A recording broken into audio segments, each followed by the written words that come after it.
Day 17. What do we got? 5 types of rock.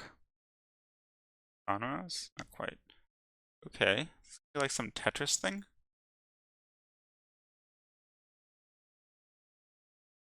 Huh. It is a Tetris thing. Okay. Guess we're just playing Tetris?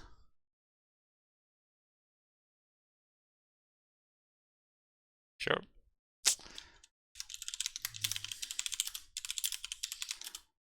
That is long. Let's see.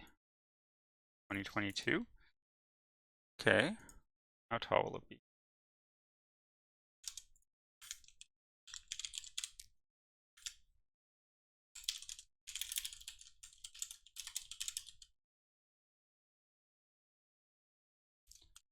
Is that useful? Not sure.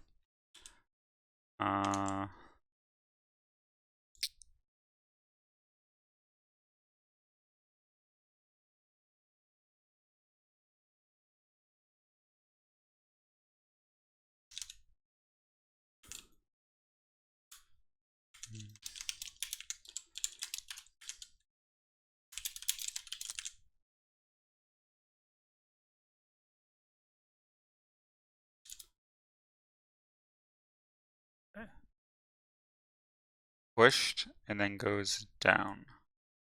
Pushed down.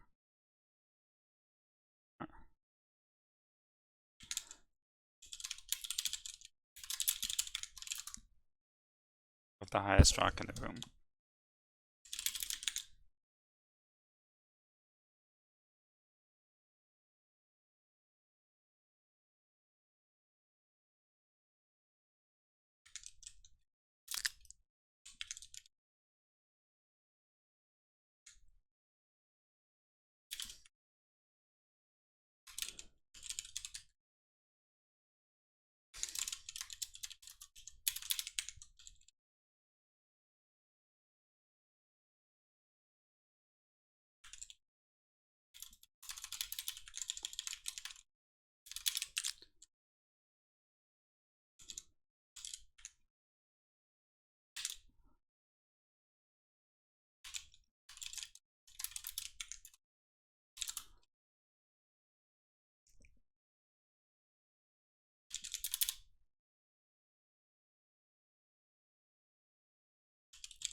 Mod 5.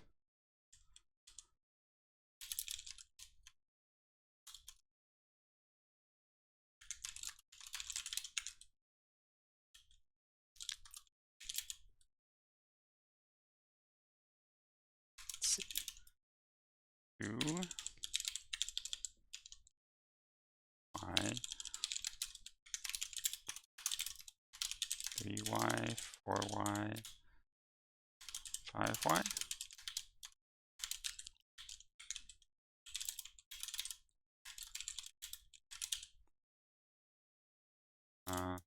E y plus 2, 2y plus 1, b y plus 1, 4y plus 1, 3y.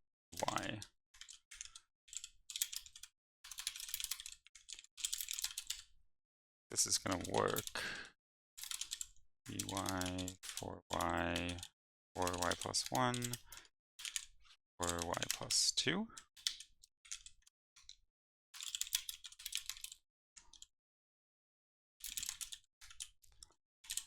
Two y, 2y plus 1, 2y plus 2, 2y plus 3.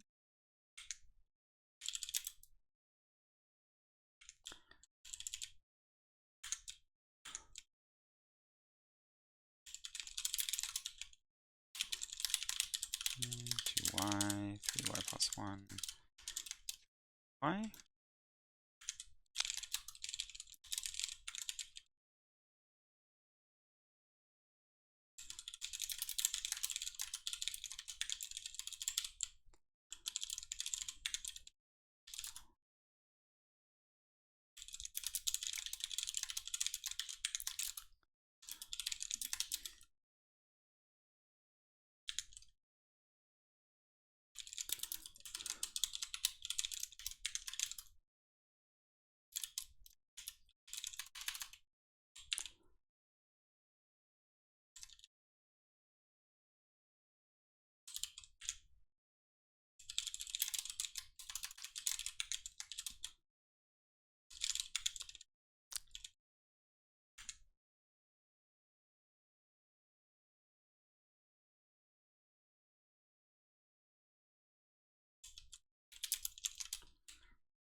See. And then this was, I think, plus 3, right?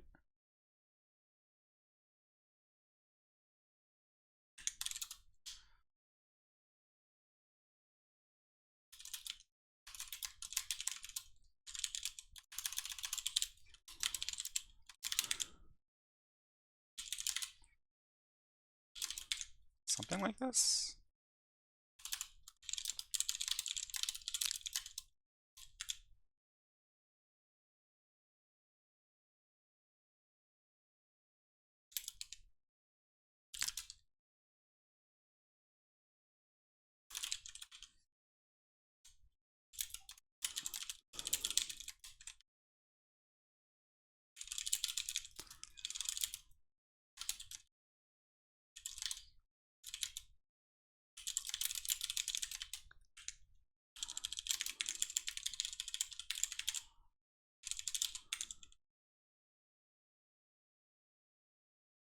Two, 4, 5, 6.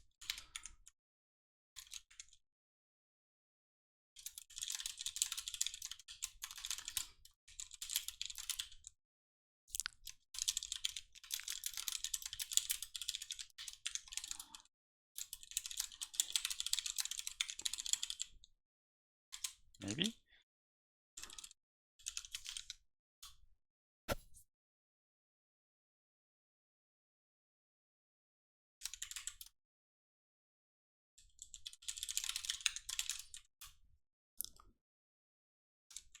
Let's see.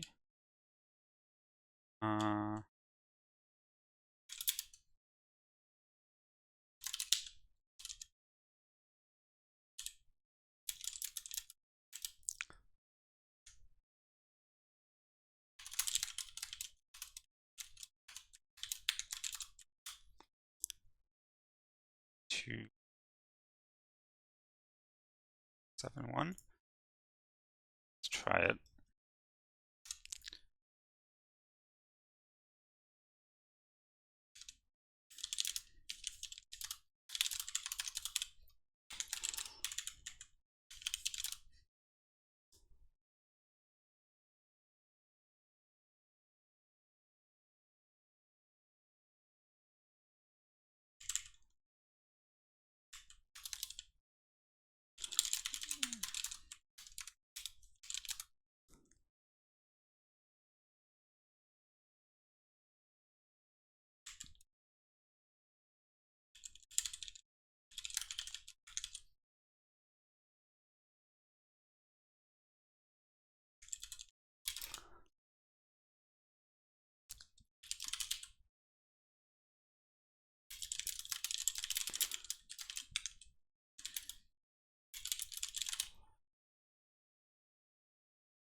Bottom edge is 2 units above the highest rock in the room. Looks like 4 units to me.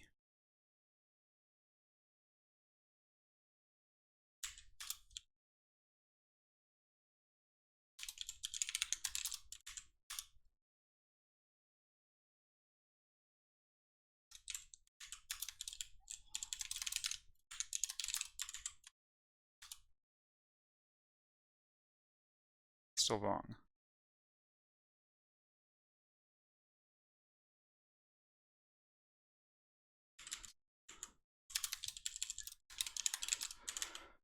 That's annoying.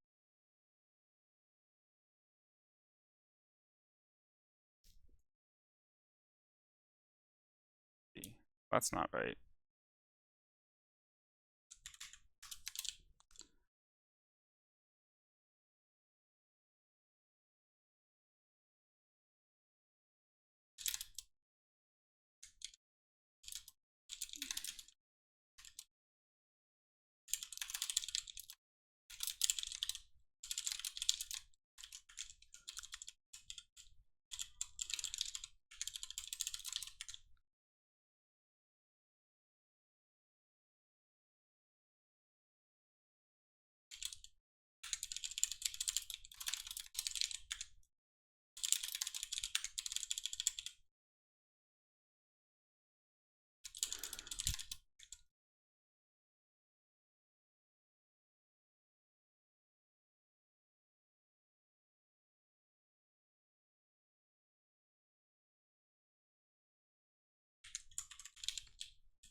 Zero, 6, 8. 8.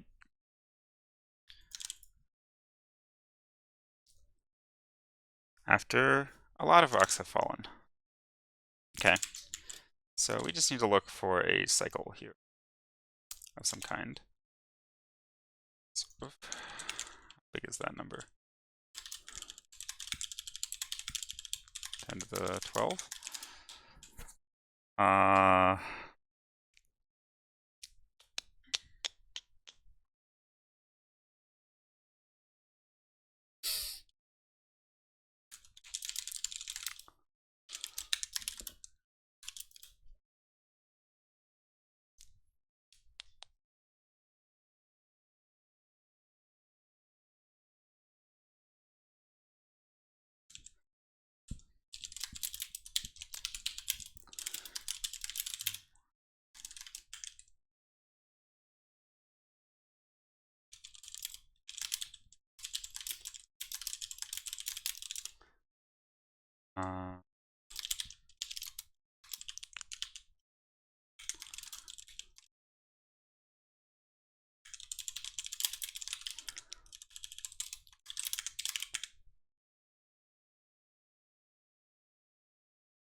Minus t divided by dt.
Oh.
One five one four something something 288. That looks correct. That looks in.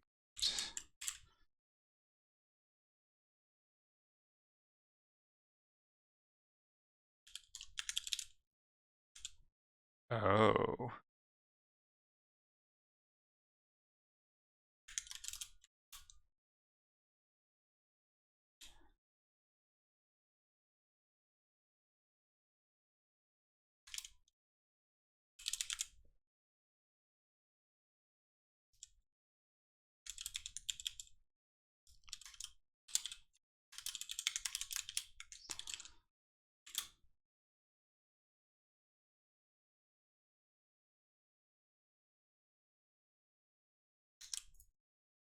Okay.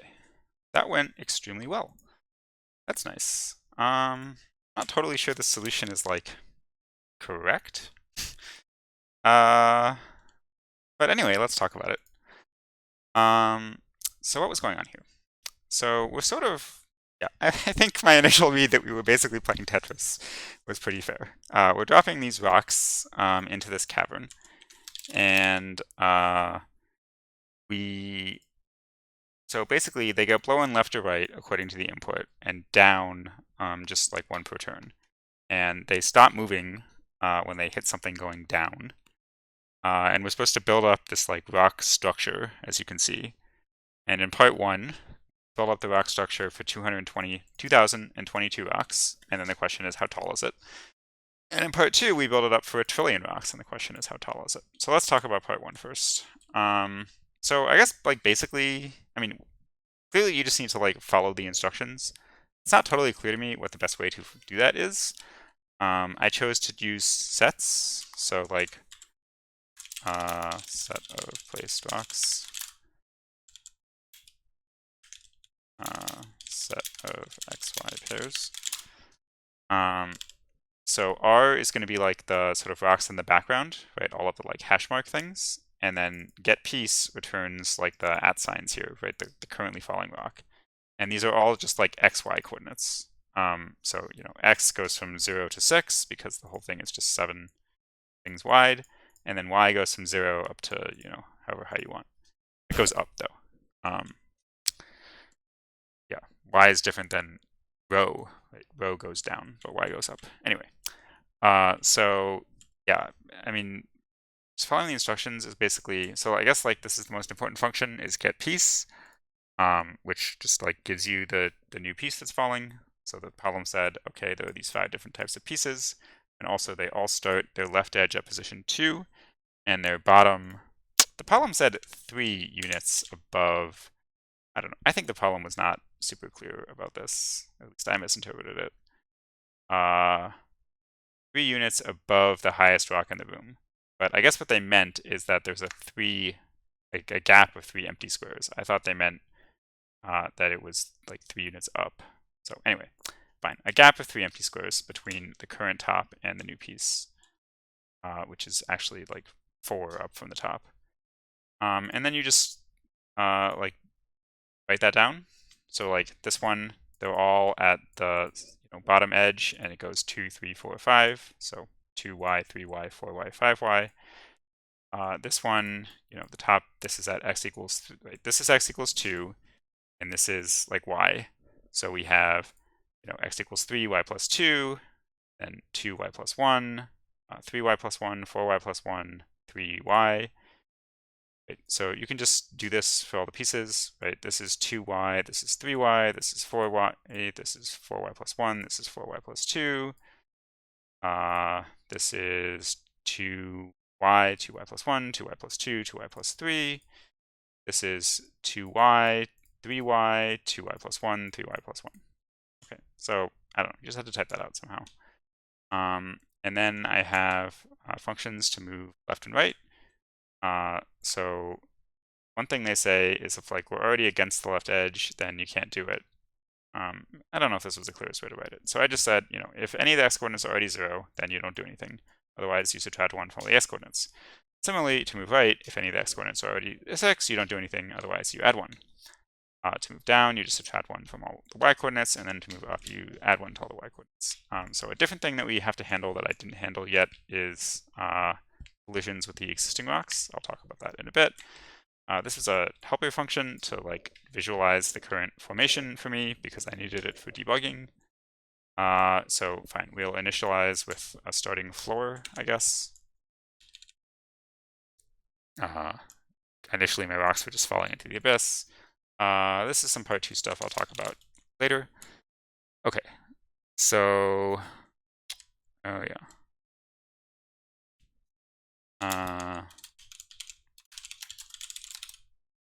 Top. I think that will solve part 1. And I guess we don't need this. How fast is this?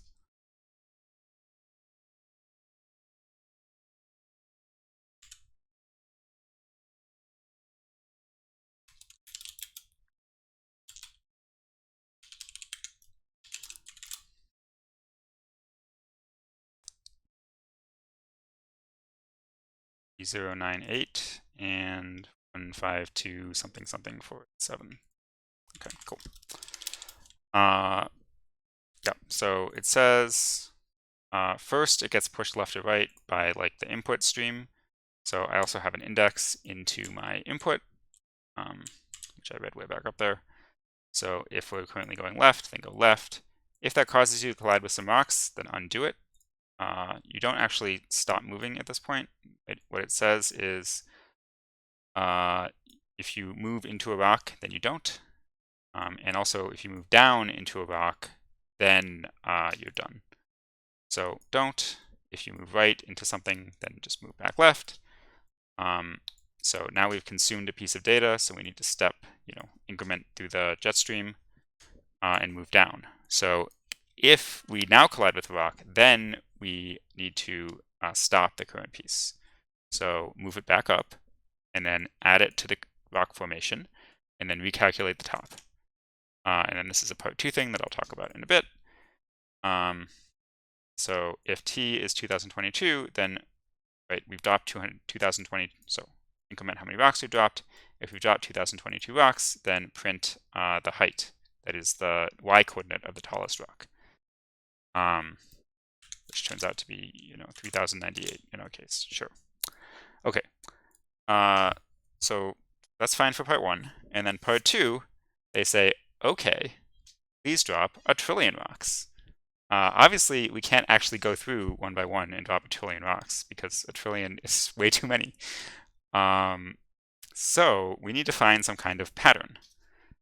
So what you should think is that this is going to repeat eventually. Like at some stage, we have like some rock formation. And if we see the same rock fall again, actually I probably should have checked for that, then into this like same formation, then we're just going to get the same result. So yeah, that's what we need to do to look for a pattern. Is the current rock, so like, have we seen this situation before? So what is the situation? The situation is like the current rock formation. I sort of assumed that I only need to care about the top, like some number of rows of the rock formation. This is not like a super well justified assumption. Like you could imagine that you could have like there's a long skinny piece and it theoretically could sneak down the side here. So yeah, I don't really know why that's going to be fine. I'm just kind of hoping that it is. So that's like one thing about the situation is like the current sort of placed rocks. And then another thing about the situation is which piece you're dropping. And another thing about the situation is where you are in your input data. Because if you had the same piece dropping on the same rock formation, but like the winds are going to be different, then you'll get a different formation. But if you do have exactly the same situation, then it will just keep repeating.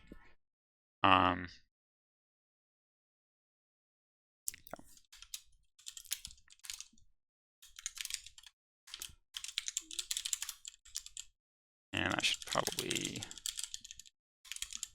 do that.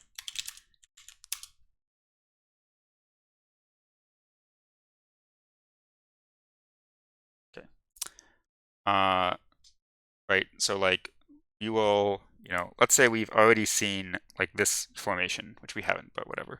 Then we drop this, so the last time that we saw that, we like dropped this square and then some more pieces, and then we saw the same formation like higher up with the same square, the same winds incoming. Well, that's just going to keep happening over and over and over again. So instead of like actually doing all of those rock drops, we can just sort of skip forward. Okay, so this is supposed to be like, this is the current situation that I'm in, like what the wind streams look like, which piece I'm dropping, and also like what the rock formation looks like, which that part is sketchy. I'll talk about that in a bit. So if we've already been in this formation, and we already printed out the answer for part 1, then we're going to skip forward.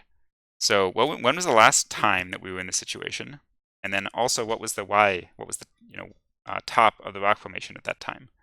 So each cycle will advance the top of the rock formation by our current top minus the old top, and will require dropping this many pieces, right? However many pieces dropped between the last time we saw this cycle. So we can execute this many iterations of the cycle, right? We don't want to get all the way up to 1 trillion, but we want to go like pretty far until we're close. Like we want to drop some rocks at the beginning until we detect a cycle, and then repeat the cycle a bunch of times, and then drop a few rocks at the end to actually get to rock number 1 trillion. So we're going to repeat the cycle this many times, which means that t increases by, however many times you're repeating the cycle times however many pieces you drop in the cycle. And the height increases by how much the height increases in one cycle times the number of cycles that we're doing. Note that I'm adding this not to the top, like the actual top of the formation, but just some separate variable. The reason is, if I add this to the actual top of the formation, then the rocks will start dropping at some crazy high height, and it will take forever to like do the simulation. So we can just imagine that like we've stacked up, this height of like this cycle repeatedly, but we shouldn't actually try and do that, right? That would be too many rocks to put in our data structure, and it would be like too high for the pieces to drop from. So these are sort of imaginary rocks. Okay, so I guess one thing I still haven't talked about is the signature function, in which I say, okay, well, I assume that no pieces are going to drop more than like 30 rows into the rock formation, which, as I say, well, I guess even if you drop, a long piece down here, that's maybe fine because it's not going to affect the formation. Like you could still get the same cycle. Like if you did the cycle another time, you would again drop the long piece like down here and it wouldn't affect anything. So that might even be fine. So anyway, I'm like assuming that the top 30 rows are sufficient for like what are future pieces going to be able to interact with. And then also you want to give them as like offsets from the top rather than like their actual y value, because a cycle is like this block is the same as this block. Well, if you give the actual y values, they won't be the same. But if you give like relative to the top of the block, then they could be the same. So that's what this is for. And so yeah, I did 30 rows. This is quite arbitrary. I don't know. I like, I guess, increased it a little bit until I got like a reasonable looking number. I think the first time I got like 500 or something, and that seemed silly. So yeah, that's pretty much it. Right? Part one is just simulation, and then part two, I guess you need this idea of like finding a cycle, and then actually executing on finding the cycle and like skipping forward, quickly through time, rather than, because of course you can't drop all trillion rocks. So that is it for today. See you tomorrow.